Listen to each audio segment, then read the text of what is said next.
At the onset of the film, 3 years before the Hunger Games, we find ourselves in the midst of the initial rebellion in Panem. Young Coriolanus Snow and his cousin Tigris navigate desolate streets, witnessing a man consuming human remains. Returning home, they discover their grandmother, Grandmom, revealing that Coriolanus's father, General Crassus Snow, is dead, placing the family's fate on the shoulders of the boy. In the first segment titled The Mentor, we fast forward 13 years. The older Coriolanus, still residing with Tigris and Grandmom, aspires to redeem his family's reputation.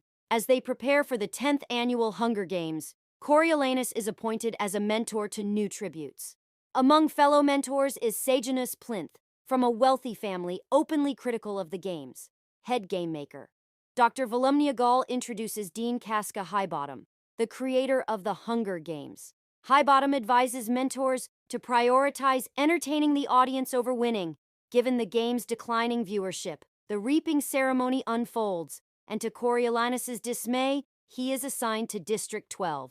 His tribute, Lucy Greybeard, gains attention in her district by placing a snake on Mayfair Lip, the mayor's daughter, after a crude comment. Lucy Gray, struck by the mayor on stage, defiantly rises and begins singing, evoking tears from the district residents and even some mentors. This unexpected turn piques Coriolanus's sudden interest. Sneaking onto a truck transporting the tributees, Coriolanus attempts to engage a Lucy Gray in conversation. The tributees, including the violent Reaper, consider killing him until he reminds them of the consequences. Coriolanus, aiming to make Lucy Gray the game's champion, speaks to her to build trust using his unconventional methods. The tributes find themselves in a zoo, where Coriolanus talks with Lucy Gray and shares some food. Lucy Gray, hailing from District 12's singing group called Coveys, interacts with the camera crew, led by interviewer Lucretius Lucky Flickerman. In a sudden violent event, Tribute Brandy, provoked by her mentor Arachne Crane, fatally attacks Arachne, prompting the peacekeepers to intervene and kill Brandy. Coriolanus proposes to Gall that mentors send supplies to tributes during the games through viewer donations. When approaching Gall, he brings along his supposed friend Clemenzia Dovecote, who falsely claims credit for the proposal. Gall tests this claim by placing the written proposal in a vat of snakes she breeds, asserting that the snakes won't attack with a specific scent. Clemenzia retrieves the proposal but gets bitten, prompting anti-venom administration before she is taken away. Gall, aware of Coriolanus's authorship, accepts the proposal. Coriolanus, Lucy Gray, and the other mentors and tributes embark on a tour of the game's arena. Suddenly, rebel bombings cause chaos, resulting in casualties among mentors and tributes. Pinned under debris, Coriolanus is saved by Lucy Gray, altering his perception of her. Back home, he manipulates his mother's compact mirror, concealing rat poison intended for Lucy Gray. In Part 2, The Prize, the remaining tributes enter the arena as the games commence. Mentors, along with the global audience, observe from their base. Aggressive tributes like Corral swiftly target the smaller, weaker participants. Lucy Gray navigates the danger, attempting to find refuge with her fellow District 12 tribute, Jessup, who was bitten by a bat during the train ride. Gall approves Coriolanus's donation proposal, successfully boosting viewership. During the night, Sejanus infiltrates the arena to mourn his tribute Marcus. Gall instructs Coriolanus to remove Sejanus. When a tribute Tanner attempts an attack, Coriolanus takes lethal action to escape, and the subsequent death footage is mysteriously erased from the cameras, allowing him to avoid consequences. In the ongoing games, Coral and his allies unite to eliminate another participant, Lamina. Jessup, affected by the bat bite, becomes delirious and attacks Lucy Gray. Coriolanus intervenes by sending a drone with water to the arena. The water bottle hits Jessup, startling him and causing him to fall to his death. Lucy Gray mourns her lost friend, and as other tributes attack her, Coriolanus deploys more water drones to create chaos, allowing Lucy Gray an opportunity to escape. Shortly after, Gall takes charge, announcing the death of Felix Ravenstill, the Capitol president's son, due to the rebel bombing. In response, she declares the impending death of the remaining tributes. Planning to unleash her snake vat into the arena, Coriolanus sneaks into her lab, bypassing guards, and places his father's handkerchief in the vat, carrying Lucy Gray's scent. Lucy Gray, still evading other tributes, seizes the last intact water bottle and laces it with rat poison, hoping someone like Coral will consume it. Dill, a smaller girl, drinks the poisoned water and dies, leaving Lucy Gray horrified and remorseful. Reaper discovers Dill's body, mourns her, and symbolically covers all the deceased tributes with the capital flag as a gesture of defiance against the audience. Lucy Gray conceals herself in the vents as Coral, and her fellow tributes search for her. Through the vents, Lucy Gray administers rat poison, fatally poisoning a tribute named Treach, Hiraki Barracloth.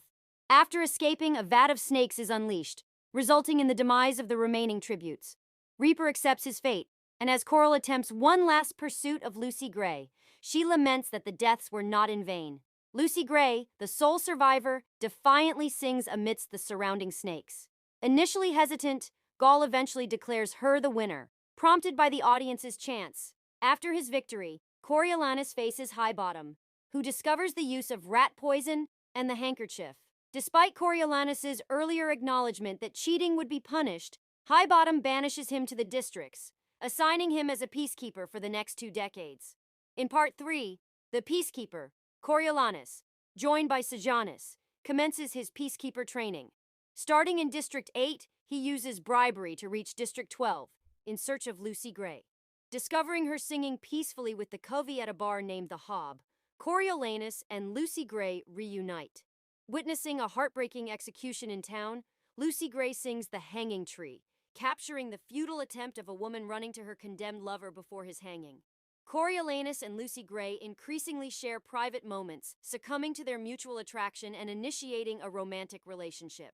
Lucy Gray introduces him to the jabberjays, also known as mockingjays, and reveals a Sagittaria flower, commonly referred to as Katniss. During an evening at the Hob, Coriolanus discovers Lucy Gray and Sejanus with Lucy's ex-boyfriend Billy Taupe, Mayfair, and Spruce. They discuss plans for escape, but Mayfair resorts to threats, leveraging her connections to expose them. In response, Coriolanus fatally shoots Mayfair. When Billy retaliates, Spruce intervenes, killing him. Coriolanus attempts to console Lucy Gray before disposing of the firearms.